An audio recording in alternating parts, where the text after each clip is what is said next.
السلام علیکم۔ عذاب الہی ناول ایپیسوڈ 38۔ مگر جماعت خانہ سے ہو کر وہاں کا مقدس پانی مجھے ضرور سکون بخشے گا، وہ خود سے کہتی اٹھ کھڑی ہوئی۔ پھول اب تک اس کے ہاتھ میں اسی طرح تابناک روشن درخشاں خوشبو ہر سو پھیلا رہا تھا۔ مسجد میں سجدہ کرتی وہ غائب ہوتی جماعت خانہ پہنچی۔ یہاں اس وقت رات کے 8 بجے تسبیح پڑھی جا رہی ہے۔ ان کی موجودگی میں مجھے مقدس پانی تو نہیں مل سکتا، البتہ میں ان سب کے ساتھ مل کر تسبیح پڑھ سکتی ہوں۔ انسانی روپ لیے سفید گاؤن پہنے کندھوں پر اچھے سے دوپٹہ لپیٹ کر وہ خواتین کے ساتھ جا بیٹھی۔ اللہ اکبر کی تسبیح جاری تھی، وہ بھی ہم آواز صدا بلند کرتی پروردگار کو پکار لگانے لگی۔ سکون کی لہر دھیرے سے اترتی گئی اور جسم و جان کی بے چینی سے نجات ملنے لگی۔ مہاراج کی بھیجی گئی دوا کارآمد ثابت ہوئی اور اسی رات رانی حریر نے آنکھیں کھول دیں۔ ظفر کبار کی ہدایت کے مطابق رانی حریر کو ان کی خوابگاہ میں ان کی مسہری پر لٹا دیا گیا تھا۔ بڑی خوبصورتی سے سجی خوابگاہ جس میں بہت سے لوگ رانی حریر کی آنکھیں کھلنے کے منتظر، آنسو بہاتے والدین، غمزدہ عزیز و اقارب اور سب کی توجہ کا مرکز بنی۔ خاص طور پر آنسو بہانے والی مہارانی نورم اور رانی نگار کو دیکھتے لوگ دانتوں تلے انگلی دبائے متحیر بیٹھے۔ ان تینوں میں ایسا رشتہ ہوتے ہوئے بھی دونوں رانیوں کا اپنی سوتن کے لیے ایسے حیرت ناک پیار نے سب کو ورطۂ حیرت میں ڈال رکھا تھا۔ مہارانی نورم اور رانی نگار رانی حریر کی خوابگاہ میں سب لوگوں سے کچھ ہٹ کر ایک دوسرے کو مضطرب پریشان حال دیکھتی اس سوچ میں تھی کہ ان کے ساتھ کیا ہوگا۔ مہارانی نے نگار رانی کو بالکونی میں آنے کا اشارہ دیا۔ کچھ لمحوں بعد رانی نگار بھی مہارانی کے پیچھے چل دی۔ سب ان کا اس طرح جانا دیکھ چکے تھے۔ سوچو سوچو نگار، اب کیا ہوگا ہمارا؟ رانی کی کہنی بے چینی سے تھام کر کہتے رانی نگار کو بھی مزید حواس باختہ کر گئی۔ کل تک بھی حریر کو ہوش نہ آیا۔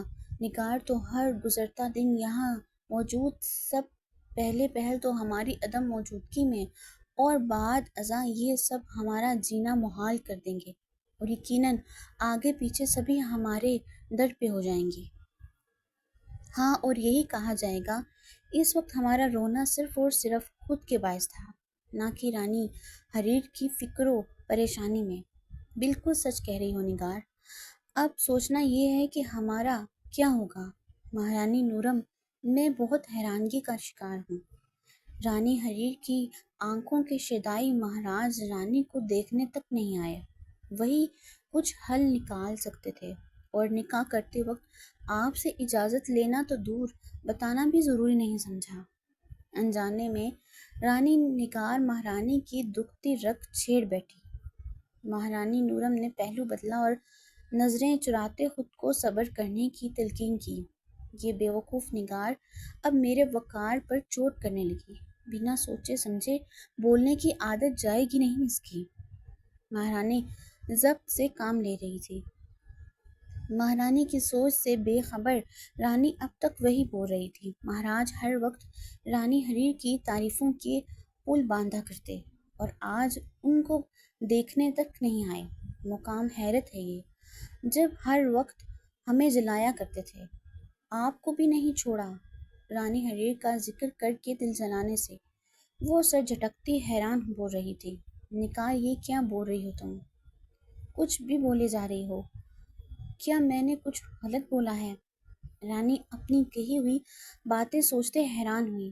میں نے تو جو بھی کہا بالکل ٹھیک کہا مہارانی۔ آپ جانتی ہیں اب اگر ایسا وقت آیا ہے تو سارا الزام آپ پر ہی آئے گا۔ مہارانی نورم کے ماتھے پر بل گہرے ہوئے، آنکھیں سکیڑے وہ رانی نگار کو سوالیہ نظروں سے دیکھ رہی تھیں۔ یہ کیا بول رہی ہیں آپ رانی نگار؟ مہارانی، آپ جانتی ہیں کہ پورا محل جانتا ہے میں وہی کرتی ہوں جو آپ کہتی ہیں۔ آپ کی کہنے کے مطابق ہی میں ہر کام کرتی ہوں۔ جب یہ بات کھلے گی تب کوئی مجھے اتنا زیر نشانہ نہیں رکھے گا جس طرح آپ کو سمجھا جائے گا۔ بات تو سچ کہی تھی نگار۔ مہارانی نورم آپ دونوں کو مہاراج رانی حریر کی خوابگاہ میں بلا رہے ہیں۔ آپ کا بالکونی میں کھڑے رہنے پر ناگواری کا اظہار کیا مہاراج نے۔ دونوں کا منہ کھل گیا۔ مہاراج جی رانی، وہ مودب کورنش بجا لائی۔ رانی نگار حیرت سے پوچھتے مہارانی نورم کو دیکھا۔ کنیز جس تیزی سے آئی تھی اسی تیزی سے لوٹ گئی۔ ارے چلیے مہارانی، دیری کی صورت مہاراج بہت خفا ہوں گے۔ مہارانی نورم کو پچھلی ملاقات کا ڈر اب تک تھا۔ وہ کہہ کر تیزی سے جاتی نگار کے ساتھ ہی چل دی۔ بالکونی سے رانی حریر کی خوابگاہ تک ایک لمبی راہداری تھی۔ وہاں سے گزرتے رانی حریر کی آواز سنائی دی۔ رانی نگار بے چینی سے آگے بڑھی۔ اس کے سامنے رانی حریر کے والد مسکراتے بول رہے تھے۔ خوف زدہ کر دیا تھا آپ نے ہم سب کو۔ اپنا بہت خیال رکھیے، آپ ہماری بہت پیاری بیٹی ہیں۔ بابا، ہم کو مہارانی نورم نے ایک ساحل سمندر پر پکارا تھا۔ ہم ان کی مدد کے لیے گئے اور رانی نگار مسرت سے بھرپور رانی حریر کو آنکھیں کھولتا ہی نہیں بلکہ بولتا بھی دیکھتی دل میں اللہ کا شکر ادا کر رہی تھی۔ ہم نے آپ کو مدد کے لیے بے شک پکارا تھا مگر بارہا وار کرنے سے روکا بھی تھا۔ مہارانی حریر کی تلملاتی اونچی آواز اور تیز قدموں سے رانی حریر کی مسہری کے پاس آ رکنا سب نے محسوس کیا۔ رانی حریر نے چونک کر مہارانی نورم کو دیکھا۔ ارے میری پیاری حریر رانی، میری تو جان ہی نکال دی تھی آپ نے۔ رانی نگار نے مہارانی کے لب و لہجے کا اثر زائل کرنے کو یکدم اونچی اور پرجوش پیار جتاتی ہوئی حریر رانی کے گلے لگ گئی، جس کی وجہ سے مہارانی نورم کو اپنی غلطی کا شدت سے احساس ہوا۔ ساکشی آنکھیں موندے ہاتھ کی مٹھی میں پھول پکڑے تسبیح پڑھنے لگی۔ پھول کی مہک نے ہر سو خوشبو اس قدر بکھیر دی، وہاں پر موجود خواتین کا دھیان خوشبو کی اور چلا گیا۔ سب خواتین اس نئی آئی لڑکی کو دیکھ رہی تھی جس کے آتے ہی تیز دل و دماغ کو بوجھل اور مسحور کر دینے والی خوشبو پھیل گئی تھی۔